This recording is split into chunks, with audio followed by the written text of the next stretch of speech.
probably the bile is not concentrated and stored in the continuous flow is there, and when we take actively the whole the amount of bile required is there, it may cause chronic diarrhea, but it is not very well understood. Otherwise, there is no malignancy. It is actually what you were saying was, I think that is not got anything to do with lab coli as such. It is generally seen, or some reports have suggested that the incidence of carcinoma of colon is increased in patients who have undergone cholecystectomy. But the relationship is not well established, number one. And number two, I don't think it has got anything to do with the laparoscopic or open procedure as such. So there is nothing to do with laparoscopic cholecystectomy there. It has been sometimes seen that maybe there is some kind of a higher incidence of patients of colonic cancers with cholecystectomy. But then that relationship is also quite nebulous, not very well established. And most of the center are practicing 4 cannula using for laparoscopy. We use 4 ports. 4. And some center is now advertising They are going for single port now. It is not standard of care now. Okay. It is on the pipeline. It may come, and there these are a lot of instrumental because you have to have triangulation. While doing laparoscopy, you should have triangulation for dissection and in single port, this triangulation problem is hampered. All the instruments are going to same area. So now they are devising newer instruments. There are a lot of curves and curvatures so that they will have triangulation. But it is not established. Operative difficulty. Lot of difficulty. What you are talking about is that it has got various names. One of them is Single port. Single port. less. There are all kinds of acronyms have been devised to single port surgery. But as I said, as of now, not standard of care anywhere in the world. Lot of advertisement because there's a lot of commercial angle to it. As of now, not standard of care, considered a relatively unsafe procedure. People are sometimes using the usual instruments with a single. Basically, what is a single port? You are instead of the 1 centimeter port that you are making at the umbilicus, you make about a 2.5 centimeter port there. So instead of having, now what happens when we are operating, we like the instruments to come from different angles. That's what helps us to operate. Here everything will go in from there. So now the actual instruments if you are to use, and they are also still in the stage of evolution, it is not standard of care anywhere in the world. These instruments, they go like this, and then they have mechanisms by which they actually bend like this, so that it gives you that triangulation right at this place where you are operating. But if you are going to use your ordinary instruments, then you are going to compromise terribly on safety. So instead of that 0.2%, that will go up to maybe 5%, which is quite unacceptable. You have to use specialized instruments. They are coming up, but as of now, it is more advertisement, it is not standard of care. Not only that, you also have what is called notes.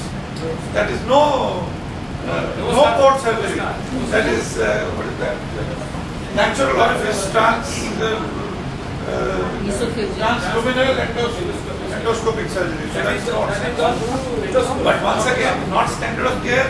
I think more pigs have been operated as of now than human beings. So, when we get more human beings than pigs, then maybe things will change. As of now, still experimental. It has been done on a lot of pigs and chickens, but as far as human beings are concerned, very few have been operated with nodes, and definitely not standard of care as of now, not there yet. And I'm just telling you, you can answer.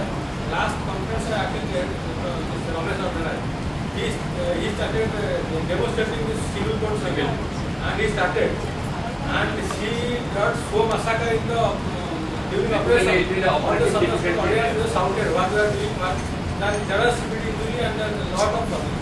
So it is not a standard of care. One more query was, suppose some cases are combined having the cholecystectomy, some with appendixectomy. Is it possible through the lab doing the cholecystectomy as well as appendixectomy? Yes, we are doing it. We have done it. And then which port you are using for the appendixectomy? And sometimes we use the same 4 ports. With same 4 ports we have done 8-9 cases of appendixectomy also, lung appendixectomy. And conventional is 3 ports. One is umbilical, another is suprapubic, and third is right iliac. Standard for appendix. And some people do both lumbar and umbilical. So standard is umbilical port, suprapubic port, and right iliac. And for only appendix. But we are with the appendix also we are. And we are doing it. See, basically appendicectomy also, like hernia, gallbladder is the standard of care, this is fundoplication standard of care. There are so many operations for which laparoscopy is now standard of care.